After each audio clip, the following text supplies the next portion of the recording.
Assalamualaikum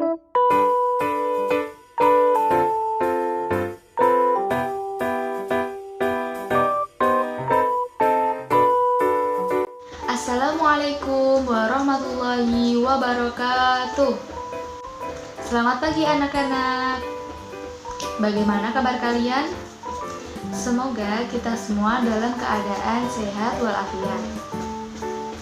Nah, sebelum kita mulai pembelajaran kali ini, mari kita berdoa bersama-sama agar kita diberikan kelancaran dalam menuntut ilmu. Berdoa mulai. Berdoa selesai. Untuk daftar hadir, Ibu akan panggil satu persatu. Yang hadir silahkan angkat tangan ya.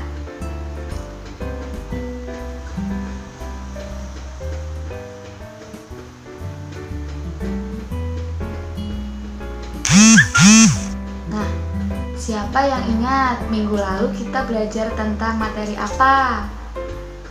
Kamu? Iya, betul sekali. Pada minggu lalu kita sudah mempelajari mengenai materi persamaan dan fungsi kuadrat. Nah, pada minggu ini kita akan melanjutkan materi tentang transformasi. Apa sih transformasi itu? Siapa yang tahu? Iya, betul sekali. Transformasi merupakan suatu proses yang mengubah posisi atau bentuk suatu benda. Nah, sedangkan dalam matematika, transformasi sebuah bangun datar berarti memindah atau memetakan semua titik pada bangun datar tersebut ke tempat lain pada bidang yang sama. Transformasi yang kita pelajari ada 4 subbab. Siapa yang tahu 4 subbab ini apa saja? Ya, kamu. Betul sekali, yang pertama adalah pergeseran atau translasi. Yang kedua? Iya, kamu betul. Yang kedua adalah pencerminan atau refleksi. Yang ketiga? Iya, kamu betul sekali. Yang ketiga adalah perputaran atau rotasi. Yang keempat? Iya, kamu betul sekali. Yang keempat adalah perkalian atau dilatasi. Kali ini kita akan pelajari apa itu pergeseran atau translasi. Nah, translasi terjadi jika kita menggeser suatu bangun dari satu lokasi ke lokasi lain tanpa mengubah ukuran dan bentuk bangun tersebut. Nah, saat kita menggeser suatu bangun datar, maka artinya setiap titik sudut dari bangun tersebut kita geser ke arah dan jarak yang sama. Nah, untuk melakukan translasi ini, kita perlu mengetahui tentang seberapa jauh suatu titik digeser secara horizontal dan secara vertikal. Besarnya perpindahan ini ditulis dalam bentuk vektor translasi A dan B dengan A jarak pergeseran secara mendatar atau searah sumbu X dan B jarak pergeseran secara vertikal atau searah dengan sumbu Y.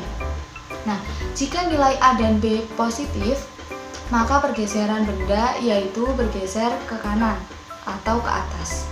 Dan jika nilai A dan B negatif, maka pergeseran benda yaitu bergeser ke kiri atau ke bawah. Contoh, titik A 3,4 ditranslasikan sejauh 2 dan negatif 1. Tentukan hasil translasinya.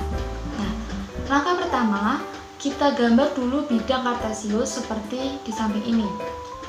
Kemudian kita gambar titik A yaitu 3,4. Nah, selanjutnya kita translasikan sejauh 2 dengan satuan ke kanan dan negatif 1 satuan ke bawah karena tandanya negatif.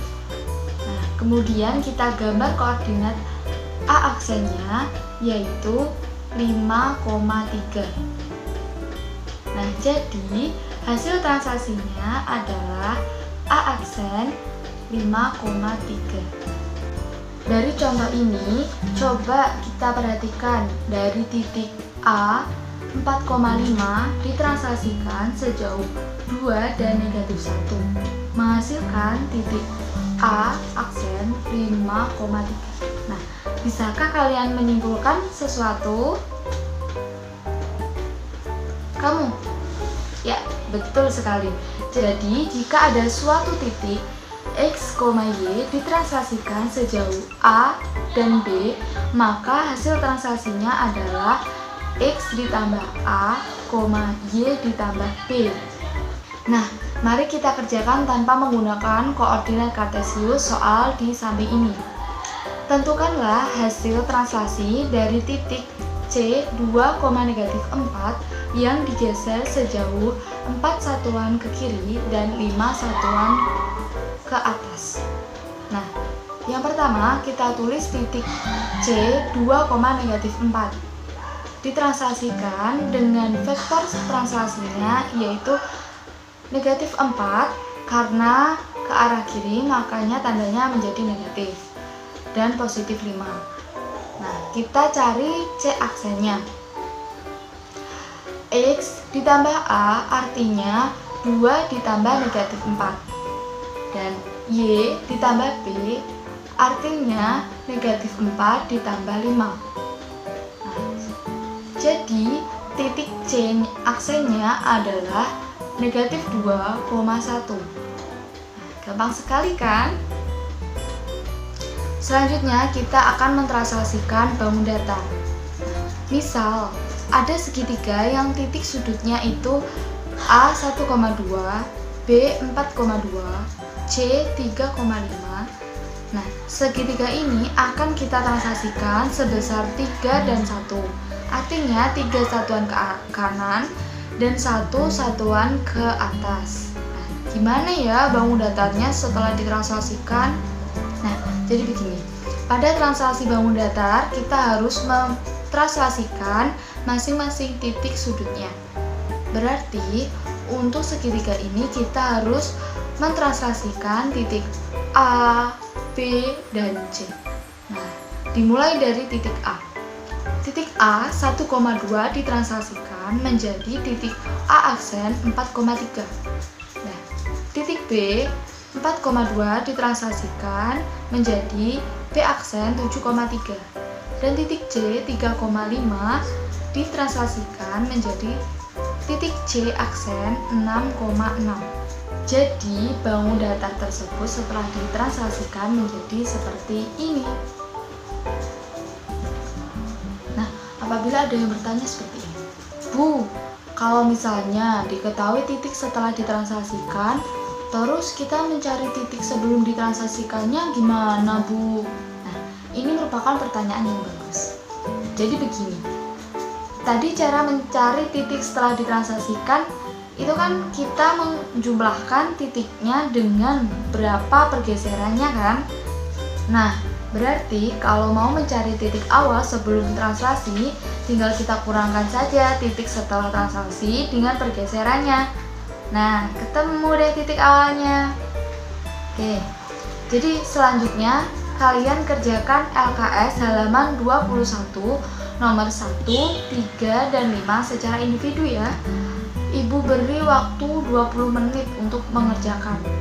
Jika sudah selesai, kalian kumpulkan ke meja ibu. Oke, pembelajaran hari ini telah selesai. Minggu depan kita akan lanjut pada materi pencerminan atau refleksi.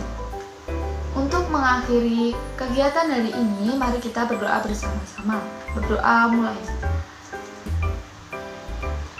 Berdoa selesai. Wassalamualaikum warahmatullahi wabarakatuh.